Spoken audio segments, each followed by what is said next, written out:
Choreographer శ్రేష్ఠి వర్మ బీజేపీలో చేరింది. Telangana BJP రాష్ట్ర కార్యాలయంలో మనం సోమవారం జరిగిన కార్యక్రమంలో పార్టీ రాష్ట్ర అధ్యక్షుడు రామచంద్రరావే ఆమెకి కండవా కప్పి పార్టీలోకి ఆహ్వానించారు. శ్రేష్ఠి వర్మతో పాటు మరి కొంతమంది బీజేపీ తీర్థం ముచ్చుకున్నారు. దేశాన్ని విచ్ఛిన్నం చేసే శక్తులు ఏకమవుతున్న తరుణంలో యువత రాజకీయాల్లోకి రావడం, అందున బీజేపీలో చేరడం హర్షణీయం అంటూ ఈ సందర్భంగా రామచంద్రరావు చెప్పుకొచ్చారు. శ్రేష్ఠి వర్మ ఉత్తరప్రదేశ్లోని ఇటావా పట్టణంలో పుట్టి పెరిగింది.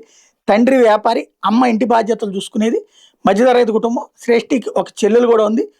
12th పూర్తి చేసిన ఆమె చిన్నప్పటి నుంచి డ్యాన్స్ అంటే మక్కువ అంట. తను ఎప్పుడు కొరియోగ్రాఫర్ అవ్వాలని అనుకోలేదని, పైలట్ కావాలనుకుంటున్నట్టు ఇంటర్వ్యూలో చెప్పుకొచ్చింది. స్కూల్లో ప్రోగ్రామ్స్ ఇవ్వడంతో నెమ్మదిగా దీని మీద ఆసక్తి పెరిగి భరతనాట్యం కూడా నేర్చుకున్నానని చెప్తుంది. 8 ఏళ్ల వయసులో తాజ్ మహోత్సవ్ సహా వివిధ నేషనల్ ఈవెంట్స్లో ప్రదర్శనలు ఇచ్చిందట. ఆ తర్వాత టెలివిజన్స్ ప్రసారం అవుతున్న రియాలిటీ షోల గురించి తెలిసి ఎందులో నేను పాల్గొనాలనుకుందట. ఒకసారి ఈవెంట్ కోసం ఛత్తీస్గఢ్ వెళ్తే అక్కడే ఈటీవీలో ప్రసారం అయ్యే ఢీ గురించి తెలుసుకుని అందులో కో డాన్సర్గా వచ్చింది.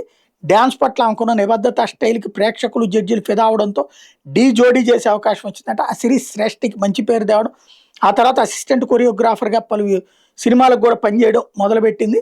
సినీ ఇండస్ట్రీలో నెమ్మదిగా అడుగులు వేయడం మొదలుపెట్టి ఆమె తక్కువ సమయంలోనే అగ్రతారాలతో పనిచేసే అవకాశం వచ్చింది. పుష్ప 2 సూసేకి పాటకి శ్రేష్ఠికి మంచి పేరు తెచ్చిపెట్టింది. రజనీకాంత్ జైలర్లో నువ్వు కావాలయ్యే పాటకి నృత్య రీతులు కూడా సమకూర్చింది. క్రాక్, బీస్ట్, అలవైకుంఠపురంలో గేమ్ చేంజర్, కిసీ కా బాయ్ కిసీ కా జాన్, మనమే సహా పలు తెలుగు, తమిళ, హిందీ చిత్రాలకు ఆమె పనిచేసింది.